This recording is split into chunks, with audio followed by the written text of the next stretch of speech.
नमस्ते। आज की इस खास व्याख्या में हम श्वास और हमारी आंतरिक ऊर्जा के एक बेहद गहरे रहस्य में उतरने वाले हैं।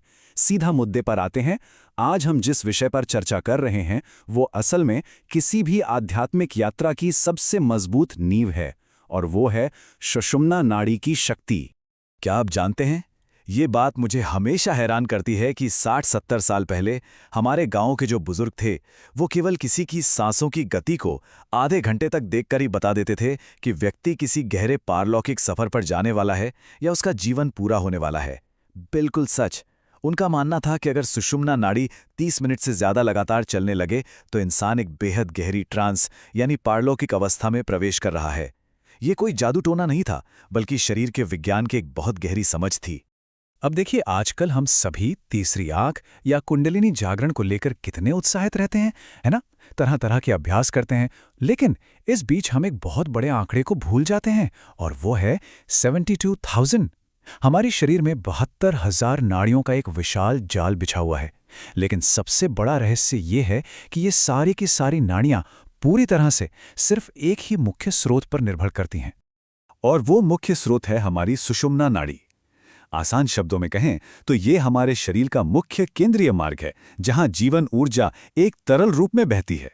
यही हर आध्यात्मिक जागरण का असली आधार है। सबसे दिलचस्प बात तो यह है कि हम जो भी साधारण खाना खाते हैं, जो भी सांसें लेते हैं या जो भी ध्यान करते हैं, उन सब से पैदा होने वाली ऊर्जा आखिर में इसी सुषुम्ना नाड़ी में आकर स्थिर होती है। अच्छा, अब जरा हमारी सांसों के इन दो बाहरी रास्तों को देखते हैं। हमारी नाक के बाईं ओर इड़ा नाड़ी है, जिसे हम चंद्र नाड़ी भी कहते हैं, और दाईं ओर पिंगला नाड़ी है, यानी हमारी सूर्य नाड़ी। ये दोनों बाहरी रास्ते नीचे मूलाधार चक्र के पास जाकर मिलते हैं, और ठीक उसी बिंदु से हमारी मुख्य केंद्रीय नाड़ी यानी सुषुम्ना अपना ऊपर की ओर का सफर शुरू करती है। अब एक ऐसा सवाल लेते हैं जो हम में से लगभग हर उस इंसान के मन में आता है जो ध्यान करने बैठता है। शांत बैठने पर या ध्यान करते समय हमारी रीढ़ की हड्डी में दर्द क्यों होता है? अक्सर हमें लगता है कि शायद हम बहुत देर से सीधे बैठे हैं, बस इसीलिए दर्द हो रहा है। लेकिन आज इस भ्रम को दूर कर लीजिए। ये दर्द सिर्फ आपके सीधे बैठने की वजह से नहीं होता। दरअसल ये दर्द वो रुकी हुई ऊर्जा है, वो फंसी हुई ऊर्जा है, जो ऊपर उठने के लिए जबरदस्त संघर्ष कर रही है। जब उस ऊर्जा को ऊपर जाने का रास्ता नहीं मिलता, तो वहां भारीपन और दर्द महसूस होने लगता है।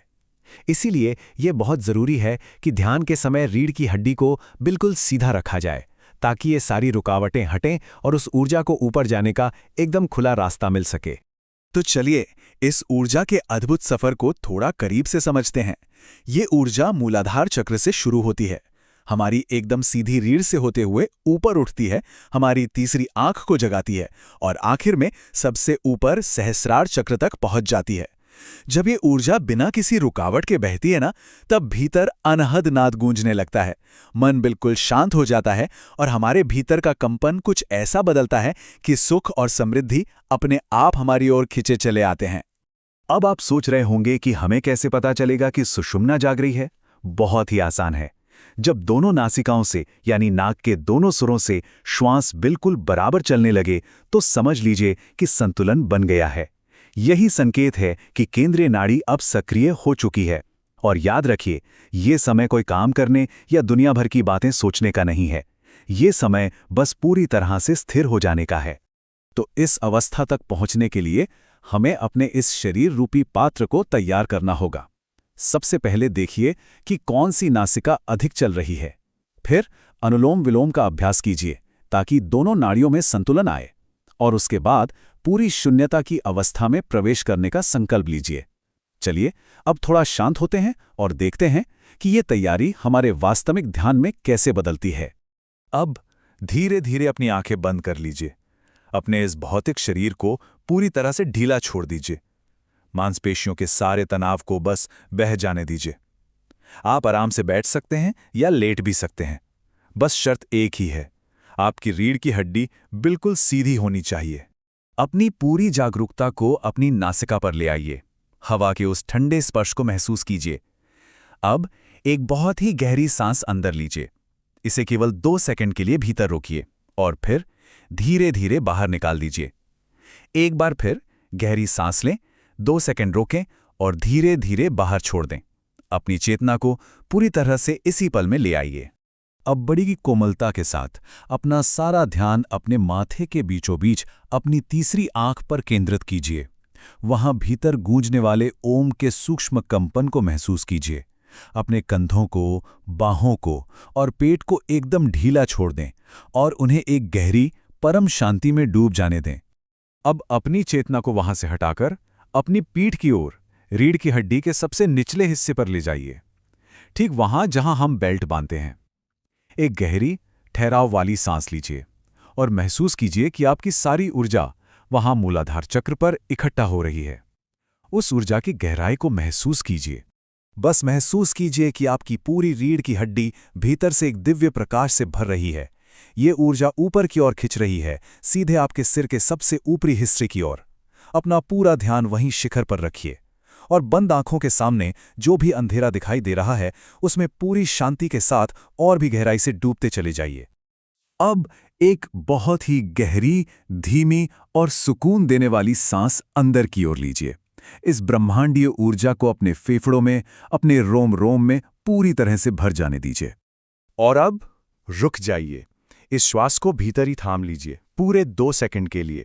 इस पूर्ण ठहराव, इस गहरी चुप्पी को सिर्फ एक दर्शक बनकर देखिए। अब इसे पूरी तरह से मुक्त कर दें। एक बहुत ही धीमी सांस के साथ शरीर के हर एक तनाव को बाहर पिघल जाने दें। अपने मन को निर्देश दें कि वो इस शांत श्वास चक्र को पूरी जागरूकता के साथ 3 बार दोहराए।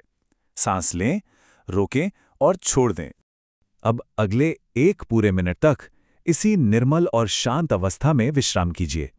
कुछ भी नहीं करना है, कोई विचार नहीं, बस इस शांति को जीना है। फिर जब आप पूरी तरह से तैयार हों तो धीरे धीरे अपने हाथों और पैरों में हल्की सी हलचल लाइए। दोनों हथेलियों को आपस में रगड़िए और उन्हें अपनी आंखों पर रखिए और फिर धीरे धीरे अपनी चेतना को वापस इस कमरे में ले आइए। इस चर्चा को खत्म करने से पहले मैं एक गहरा सवाल आपके मन में छोड़ना चाहता हूं। जरा सोचिए, जब ये केंद्रीय नाड़ी, ये सुषुम्ना अंततः अपने सभी बंधनों से मुक्त होकर बहने लगती है तो हमारे भीतर कौन सा अनंत ब्रह्मांड जागृत होगा?